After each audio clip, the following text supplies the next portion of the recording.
वाली प्रक्रिया के तहत न्यायालय कार्य करती है। जी जी हमारे संविधान की में तो बहुत सारे प्रावधान है, लेकिन सरकार उस संविधान के तहत कार्य नहीं करती है।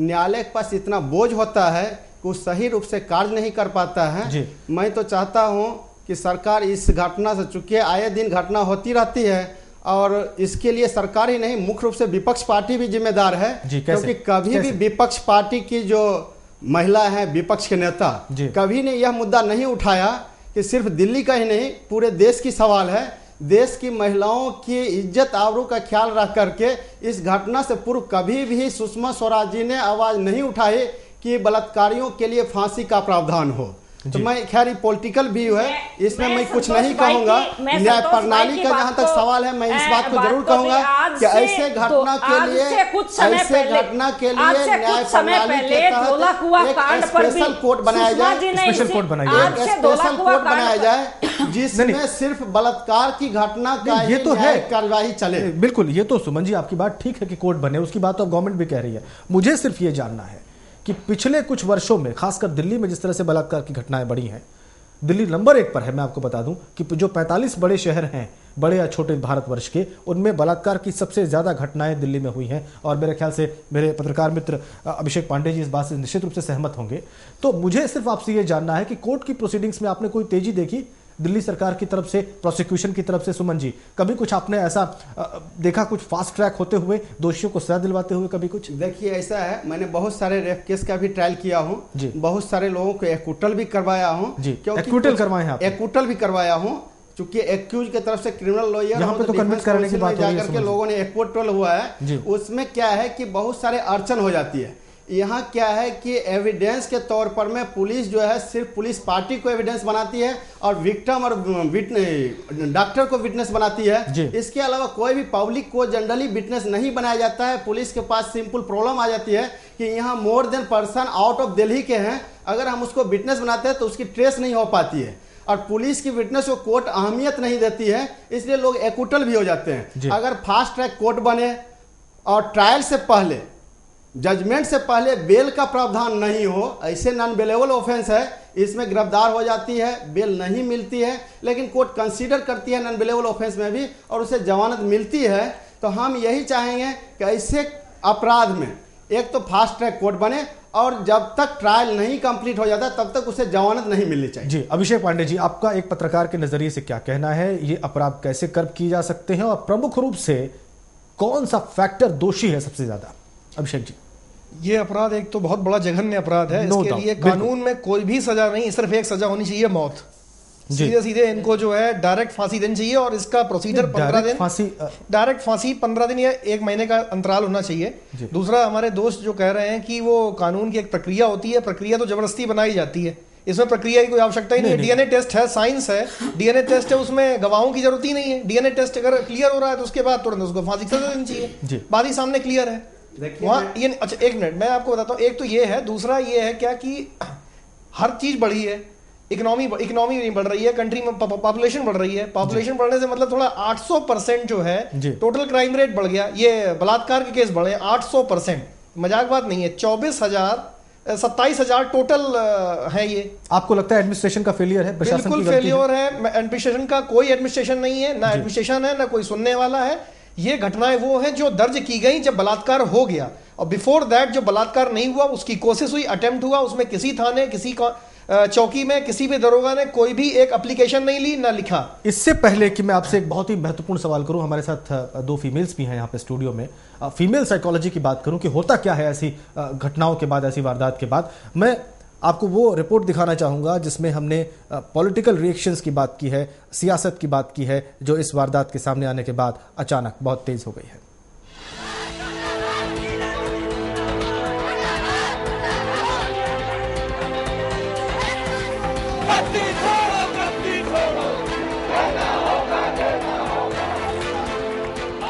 दिल्ली में 23 साल की छात्रा के साथ हुए गैंगरेप के मसले पर पूरे देश में आक्रोश का माहौल है।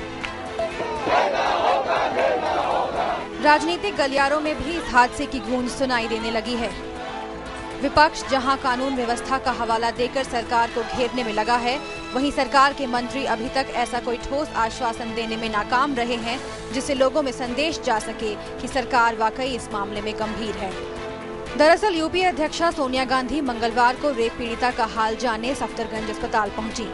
जिंदगी और मौत से जूझ रही लड़की की हालत पर न सिर्फ दुख जताया बल्कि माताओं और बहनों की सुरक्षा की दुहाई भी दे डाली। सोनिया ने गृह मंत्री को पत्र लिखकर कड़ी से कड़ी कार्रवाई करने की मांग भी की। अब सवाल ये खड़ा हो रहा है कि सोनिया जैसी शख्सियत अगर महिलाओं पर हो रहे अत्याचार के खिलाफ कड़ी कार्रवाई करने के लिए किसी और पर आश्रित हैं, तो सरकार से ठोस कदम की उम्मीद करना कहां तक कारगर होगा।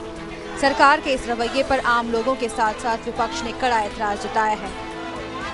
जिन लोगों ने ये घटना की है वो इंसान के वेश में दरिंदे हैं, लेकिन दिक्कत ये है कि दरिंदों को भी यहाँ दिल्ली पुलिस का कोई भय या खौफ नहीं है।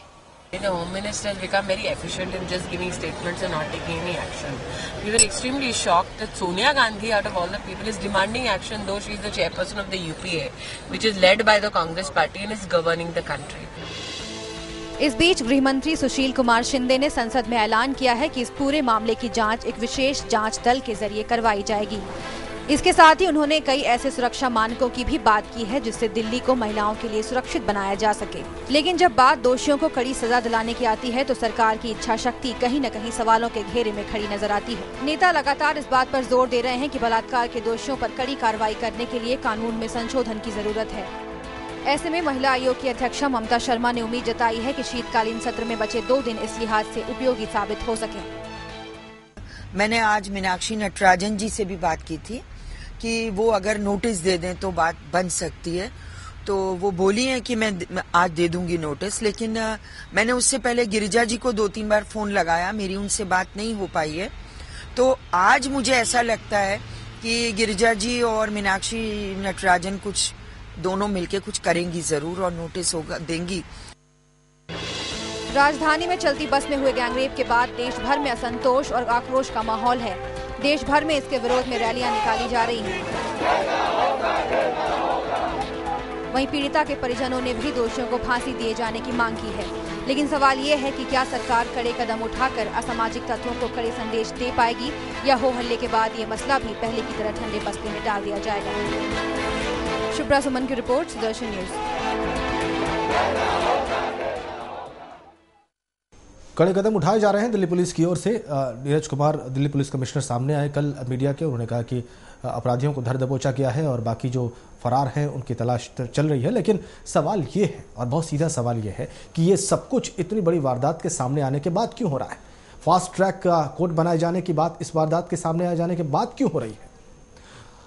विशेष जांच दल बनाए जाने की बात इतने बड़े हंगामे के बाद क्यों हो रही है?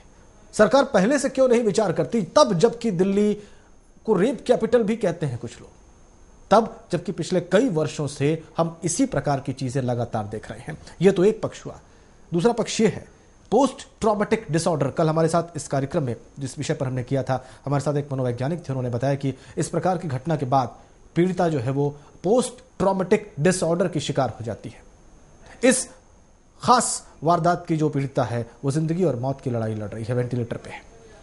ऐसे बहुत सारे मामले होते हैं जो सामने ही नहीं आते इस प्रकार के विषयों में। और मेरे ख्याल से निश्चित रूप से ललिता जी और उर्मिला जी दोनों मेरी इस बात से आप लोग सहमत होंगे कि फीमेल पक्ष की तरफ से अगर इस प्रकार की कोई अनुचित घटना की शुरुआत भी होती है तो बहुत सारी बातें अवॉइड कर जाती हैं कि हमें सामने नहीं लानी है, हमें बात नहीं करनी इस बारे में।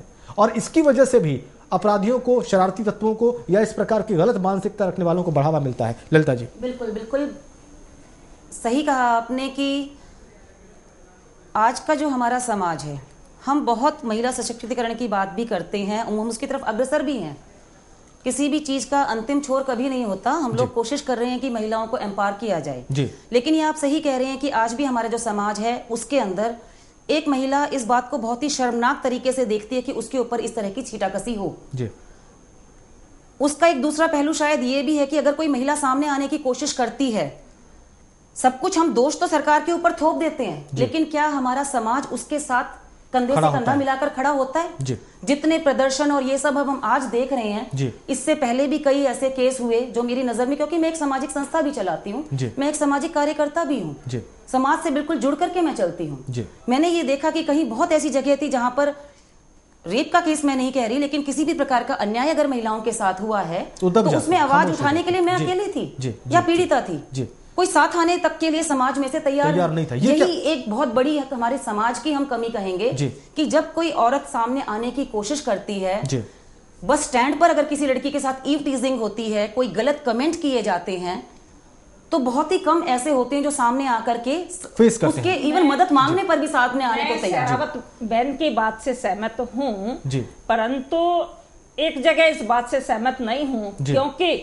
आज से कई साल पहले धौलाकुआं पर भी एक इसी तरीके का रेप बहुत बड़ा हुआ था और मुख्यमंत्री जी का बयान था कि बहनों को, महिलाओं को रात को 9 बजे, 8 बजे, 10 बजे नहीं निकलना चाहिए, परंतु जो बहन सर्विस करती है वो बहन 8 बजे भी निकलेगी, 9 बजे भी निकलेगी, स्वाभाविक सी बात है और आजकल वो एक स्वाभाविक बात है। परंतु आज के दिन जो इतनी बड़ी घटना एक मेरी बहन के साथ चलते हुए, आज उसका परिवार जो एक उनका दोस्त था, उनके फादर कह रहे हैं मैं अपने बेटे को दिल्ली में नहीं छोड़ूंगा, क्योंकि जहां पर इतनी असुरक्षा है जी, हाँ, इसलिए वे भी एक भय से आज बहुत ही भयभीत है वो परिवार। स्वाभाविक सी बात है, स्वाभाविक सी बात। लेकिन ये बात पार्टी पॉलिटिक्स से ऊपर है। एक ही निवेदन करती हूँ कि इन दोषियों को अगर मैं तो कहूंगी कि सजा इतनी बड़ी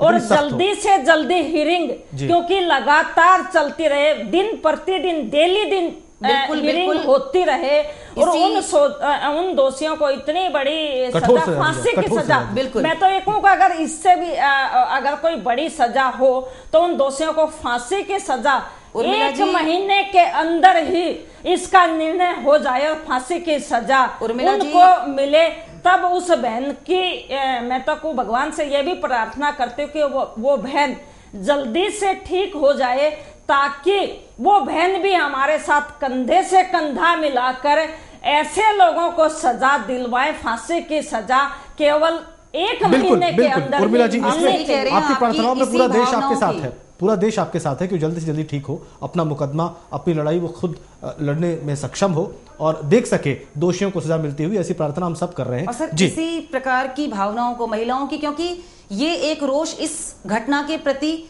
सिर्फ एक हम ये नहीं कहेंगे कि हम एक आम महिलाओं में, चाहे कोई राजनीतिज्ञ हैं, राजनेत्री हैं, हर किसी के क्योंकि एक महिला होने के नाते एक महिला पर जो बीतती है उसका अंदाजा शायद मेरे ख्याल से मैं और कल जया बच्चन रो पड़ी जितना लगा सकते हैं, इसीलिए फास्ट ट्रैक कोर्ट की डिमांड की गई है। हर दिन हियरिंग हो, हियरिंग के अंदर किसी तरह की कोई नेगेटिविटी ना आ पाए, उस स्थिति को महसूस कर सकने की क्षमता मेरे ख्याल से एक स्त्री में ही है। इसीलिए जज भी महिला होने के लिए कहा गया, वकील भी महिला होने की पेशकश रखी गई, फास्ट ट्रैक कोर्ट के लिए ये प्रावधान रखे गए हैं। और आप बिल्कुल सही कह रहे हैं कि इस प्रकार में अगर फांसी तक ये सजा लेके जाई जाती है तो मेरे ये व्यक्तिगत मेरा मत है कि शायद इस तरह के चलिए ऐसा उस पर बहुत ज्यादा अंकुश लगेगा, डर लोगों के मन में बैठेगा। क्योंकि मेरी निवेदन शेरावत जी, नैना सानी कांड को मैं दोबारा से दोहरा रही हूँ जी, इससे भी ऐसे लोगों को बढ़ावा मिला है, उस दोषी को आज तक फांसी नहीं मिली है, उस दोषी को आज तक वो दोष मुक्त क्यों रखा गया है, ये भी मेरी ये एक बहुत सुमन भाई से सही कह रहे हैं, बहुत लंबा ट्रायल चला था वो भी।